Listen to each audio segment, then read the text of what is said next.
Good night, everybody. How is everybody doing tonight?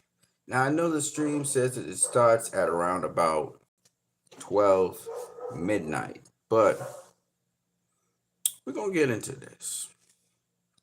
First of all, praise be to the Most High God. The Most High God comes first, y'all. Always. If it looks like a duck, if it quacks like a duck, if it walks like a duck, then it must be a what? Duck. Like Coppinger. Ryan Garcia has been suspended 1 year by the New York State Athletic Commission, sources tell ESPN, while his decision victory over Devin Haney has been overturned to a no contest following positive tests for the PED ostarine. Garcia has also forfeited $1 million to Golden Boy and was fined $10K by the commission. I want to get to a much better source, which is Dan Raphael, who he's on point with his stuff usually. Dan Raphael says, breaking, Ryan Garcia and his legal team have made settlement agreement with the New York State Athletic Commission. What that means is the Ryan Garcia and his group of lawyers, they sat down with the New York State Athletic Commission and they plea bargained. Let's continue. He has agreed to the following. So Ryan Garcia agreed to the following. Suspension of at least 1 year. Forfeiture of his 1.1 million official contract purse. That goes to Golden Boy. Devin Haney also may get a percentage. And a $10,000 fine for the state. That's the maximum fine the state could charge you. Fight officially is a no contest. Now, he plea bargained with the commission because it was going to be worse. Me personally, well, the reason is he had no ally. He has found nothing that contains ostarine, which means that the court is fining him and putting these penalties upon him because they have found him guilty of cheating. Now, this is still a slap on the wrist because Ryan Garcia, his purse is really supposed to be $30 million as far as we know. So they really should have gone all the way with him on that. Now, Devin Haney also going to get a percentage of Ryan Garcia's purse. So Devin Haney has made a lot of money off of Ryan Garcia that he wouldn't have made otherwise. And the fight has been overturned. So Ryan Garcia's so-called win against Devin Haney, which was a close fight anyway, it turns out that Ryan Garcia now has not won against Devin Haney because he cheated. So we could say it now clearly. It's official. Ryan Garcia cheated, and that's why he's suspended for cheating. He's been fined for cheating by the commission, and also he has been suspended, okay, for cheating. Now, why this is very important to understand is now we can officially say Ryan Garcia is a cheat because the commission found that he could not account for ostarine being in the system. Now, he plea bargained with the commission, and so he got a year. He should have at least got 2 years suspension. A year's not enough. Should have got 2 years suspension. Ryan Garcia should probably leave the sport of boxing altogether. He should have got a lifetime ban and just go somewhere else. But here's the we knew this was coming. A lot of people think, Ryan Garcia would get a slap on the wrist or whatever. But we knew this was coming because all the talk that Ryan talked about, and in our other channel outlets they'll talk about Ryan's woes. Nobody gives a fuck about your woes, Ryan. You know why? You cheated, and you deliberately cheated. Now, I was just discussing with somebody else. This person was saying that, Ryan only used ostarine, and that can't affect him by itself. No. VADA found traces of ostarine in the system still. 60 times above the normal level. That's what they did. That does not mean that he wasn't using other PEDs, particularly some sort of steroid, whether it's testosterone or some other steroid. And even though VADA tested for these steroids, believe you me when I tell you, they can cycle it out of your system. They can flush it out of your system. And one of the masking agents could have been Ostarine, and that wasn't properly flushed out of Ryan Garcia's system. So for you to come out here and say, oh, well, VADA didn't find testosterone or didn't find some steroid in his system, doesn't mean that he wasn't using steroids in microdoses. It just means that he wasn't caught using steroids in microdoses, which is totally different. Now, Ostarine, people feel, because it's a SARM or whatever, they feel that, that's easy, that's better than nandrolone or testosterone. The truth be told, yes, in a way, it's seen as,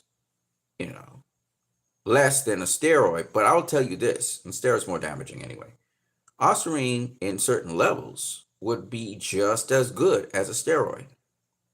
It gives you the same results, except Ostarine and other SARMs, they don't have the kind of side effects that, at least as far as we know, the steroids have. But I would argue this. I would venture to argue this, that I believe that Ryan Garcia used a cocktail of drugs, and some of these drugs are masking agents. And I believe one of the masking agents, which is Ostarine, that he got caught with Ostarine. He preferred to get caught with Ostarine than testosterone. And why do I think that Ryan Garcia used a steroid? It's because Ryan Garcia randomly in their in the display of their skills, now their warm-up, whatever you call it, where people come to see them train or whatever. He just, out of Club Blue Sky, said, what if there was a league that allowed steroids to be used that were legal? Just came out of his mouth. And everything he has been speaking about, how he's so strong and all of this, told me he intentionally used not just Ostarine, but I believe testosterone, synthetic testosterone, in his system. I believe what Victor Conte said about Ostarine being like a side thing, nandrolone and all these things being a side thing. The real thing is these guys microdose testosterone, and they use other things like Ostarine, etc., as supplements, just in case they get caught. And these things complement each other anyway. And they may do it long before training. They may be doing it out of season. Now, Brian Garcia is going to be tested year-round. They didn't say that in this Dan Raphael feature, but in another feature, Ryan Garcia is going to be tested year-round during his year of suspension. So even when he's out of boxing, at least officially in terms of not having a fight, he's going to be tested year-round. So he's getting the most rigid testing he will have for the entire year.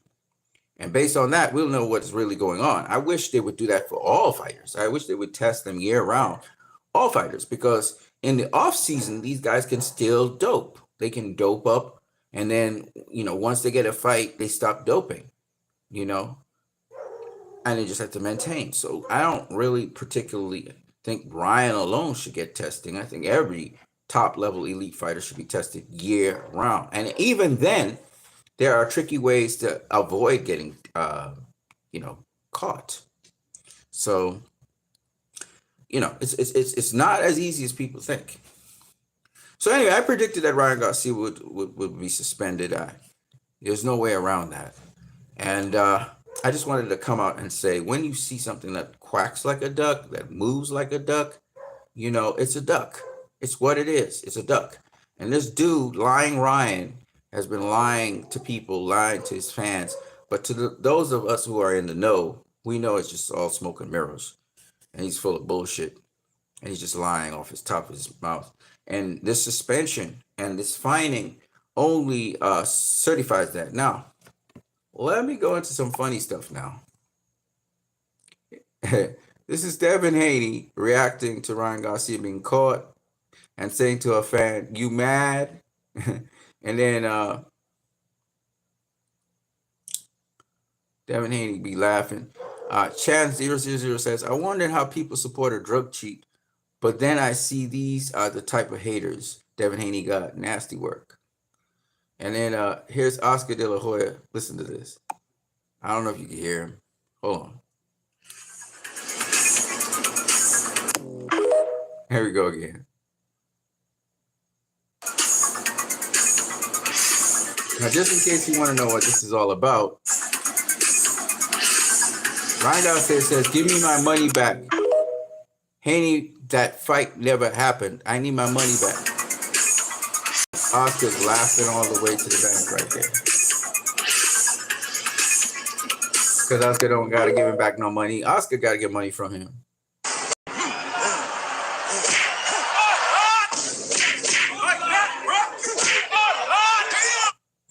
Let me give you all another one. Devin Haney goes on to say he's happy that Ryan Garcia was not DQ'd because he wouldn't want to have his win like that. He said, let's run it back. So Devin Haney's now talking to Ryan Garcia about running back the fight. Of course, the fight made a lot of money. It did about 500K views. He said, clean on an even playing field. Biggest fight in boxing. Where are those change your bias to 31-1 motherfuckers at? Just talking around. I'm going to read off the staff of. So he's definitely. You know what I mean? I just want to add before I end the stream, and so my stream is going to end at 12 something when it should have started. I just wanted to add this to the mix for you guys out there. I don't care if you like or hate Devin Haney. I really couldn't care less. But what I do know is this, that in the sport of boxing, it's important to have a level playing field. You know? And Devin and Bill, they agreed to Ryan coming in 3 pounds overweight. Me, if it was me, you make the weight or else we ain't got no fight. You know, because I sacrificed. But to know that this guy was cheating on top of that and deliberately and planned is something that I think is very mean and low and dirty. And I know Blue Blood Sports TV talk on this. I know that boxing channel with Paulie Malignaggi and Timothy Bradley, all of them have discussed this probably at length because I'm late to the party.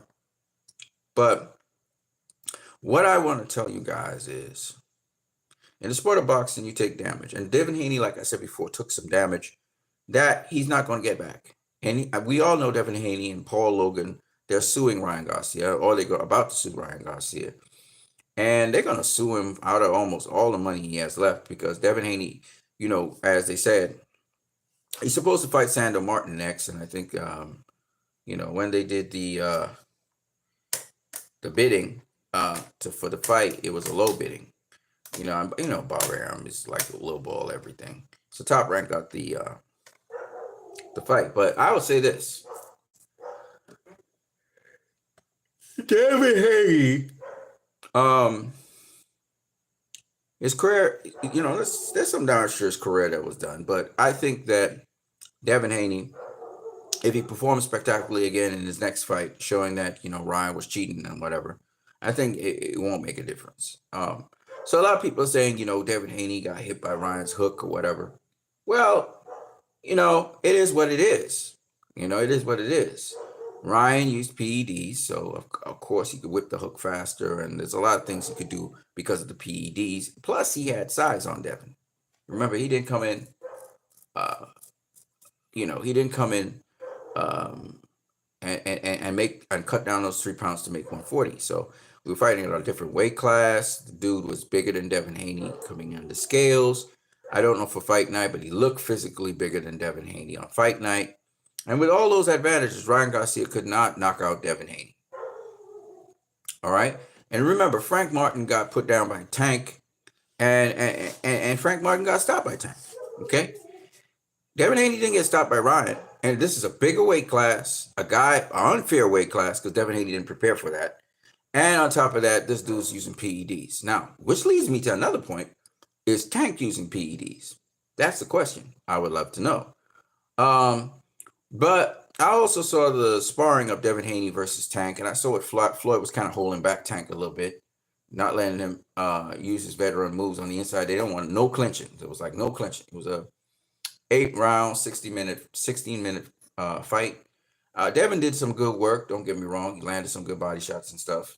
But Tank got gas. He really did get gas. He had offloaded all his offensive output on Devin, and he was burned. And Devin just kept on punching him. Devin wasn't doing certain things I expected. And Floyd was even saying it, and a lot of people were trying to egg him on to just, beat up Tank. And he wasn't using his jab like how he should have used his jab. Maybe he was gassed himself. But Tank got off on Devin. Devin closed up his defense a bit, and he was all okay. But again, Devin has balance problems, and he wasn't really going around Tank. He was coming straight at him. So this is the weirdest thing ever. Devin was walking down Tank, and he walked down Tank for 6 rounds. Like, Tank had moments when he turned the tables on Devin, started firing a lot of shots. But ultimately, in the end, Devin was walking down Tank, which was very interesting. I had never seen that before. Devin was 16 years old. Tank was like 20 or something like that. So, the Tank outweighs him. Tank wasn't the Tank that is today, who, take care of himself, be in shape and that kind of thing. So Tank gassed out. And after he gassed out, he couldn't fight, and he was fighting. And Tank was doing like it, Devin wasn't doing him anything. But, when somebody say you ain't doing me something, you're doing him something, But Tank does have pretty tight defense, I think, even though he still got hit with some shots that Devin sometimes put shots together. But again, of course, his trainer at the time was Floyd Mayweather Sr. Floyd was in the ring. Adrian jumped in the ring for no reason at all, for real. Devin wasn't really seriously hurt by Tank at any point. But Tank landed some nice, sharp, straight lefts, and but not really. And Tank, when he hits you, you see it more visibly than Devin when he hit Tank. But still, I don't think that Devin was pressing the action enough. But of course, he's 16 years old at that time. Now, what would a fight with Devin and Tank be? I don't know. I would be very interested to see. I'm sure Devin really did close the gap when it comes to that. Unfortunately for him, because he was fighting Ryan Garcia and got dropped 3 times, people think that, he ain't what he was advertised to be, but he is what he's advertised to be. He can take a punch, I'm interested in seeing what will happen next with Devin, because I think Devin should continue to fight. I don't think he should take any breaks. I know people talking about brain damage and stuff, but I think Sandor Martin fight is a good fight for him anyway. Seeing that Teofimo Lopez fought Sandor Martin, it would be nice for Devin Haney to fight Sandor Martin. Let's see if Devin Haney could do better with Sandor Martin than Teofimo Lopez did, because, again, a Teofimo Lopez fight would be a big fight as well. So I would love to see that, But having said that, Tank Davis is really at 135. Devin Haney's at 140. Tank hasn't impressed me. I know a lot of people are impressed with the Frank Martin fight. I'm not impressed with it. If you got to do a rehydration clause on Frank Martin, and y'all are in the same division, something's a bit wrong with that. So I thought that, Tank, seems to always want to get an edge on people, and I'm not really for that. The Devin Haney versus Tank fight would be a good fight. Devin Haney, Shakur Stevenson versus Tank would be a good fight. Devin Haney versus Shakur would be a good fight, but you have to understand that I think they need to be in the same weight class for that to happen. But I would love to see Tank versus Devin Haney. That would be a good fight. That would be a very good fight. I would love to see it. Devin Haney just has to look good in his next fight, and maybe we have that fight. Tank versus Shakur Stevenson would be a good fight as well. Those are good fights. So we'll see what's happening on the horizon. Subriel Matias has been beaten by Liam Parrow, so maybe Liam Parrow versus Devin Haney. That would be a good fight as well. I mean, there's a lot of good fights out there at 140. Antoine Russell just got beaten by Puello, Gustavo Puello. So Puello's now in the mix. So you got, it's just interesting how things kind of flip on their sides. You know, Teofimo Lopez could have been beaten by Andrew Norton, you know, or Jermaine Ortiz. So, you know, there's a lot of interesting things for us to see and to find out what will happen and what will transpire in the sport of boxing. But that's what I got for you guys. I'm what you need. If you guys enjoyed this, don't forget you can like, share, subscribe. You can also donate via PayPal. The link is in the description. I'm going to catch you guys later. I'm what you need. Peace. Oh, before I go. Oh, somebody's watching this. Don't forget you can smash the like button. Before I go, I just want to leave one more thing with you guys. Life is short, guys. Life is short. And I always want to leave with you guys a gem, which is life is short, so love the people who are around you, your family, friends. Try to help people who are in need, however you can. It may not be financially, maybe some other way. Always don't hesitate to say something positive or good to somebody else, or point out a negativity that someone might have that they could probably sort out and then probably propose something positive in return. Don't just be somebody who's focused only on you and your life. You know what I'm saying? I'm gonna catch you guys later. God bless. What you need. Peace.